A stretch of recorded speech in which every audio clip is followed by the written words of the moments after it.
So the COP convention, or whatever they call it, conference.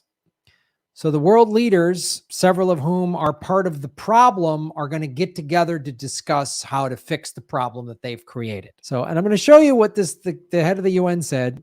Again, I show you this every couple months. There's a new UN report that says it's worse than they thought. So this is what was just said in a fancy town. And anyway. In just days, our planet's population will cross a new threshold. The 8 billionth member of our human family will be born. This milestone puts into perspective what this climate conference is all about.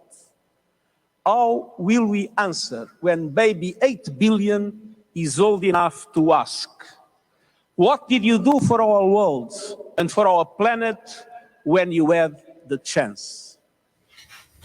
Excellencies, this UN climate conference is a reminder that the answer is in our hands.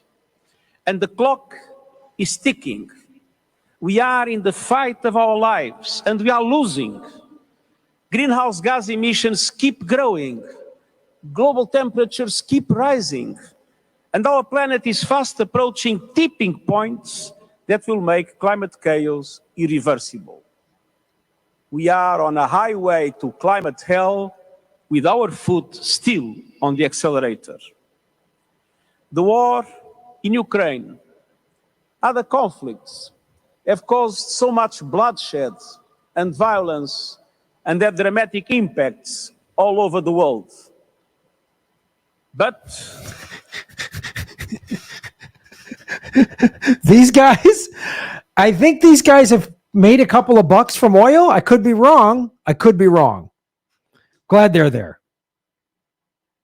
Remember last year, there's Al Gore. Oh, so glad he ran a horrible campaign, didn't fight the Supreme Court so he could have been president, and then just let George Bush take over. Great. Boy, that's another tough as nails Democrat. And then liberals blamed the Green Party. No, blame him for running an awful campaign.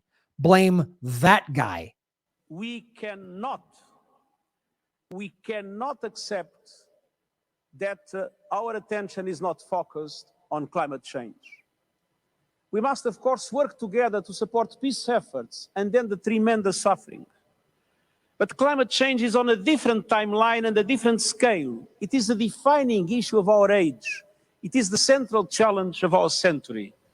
It is unacceptable, outrageous, and self-defeating to put it on the back burner. Indeed, many of today's conflicts are linked with growing climate chaos. And the war in Ukraine has exposed the profound risks of our fossil fuel addiction. And today's crisis cannot be an excuse for backsliding or greenwashing. If anything, they are a reason for greater urgency, stronger action, and effective accountability. We're on a highway to hell, his words. And a room full of people that could do something about it, and they're not going to.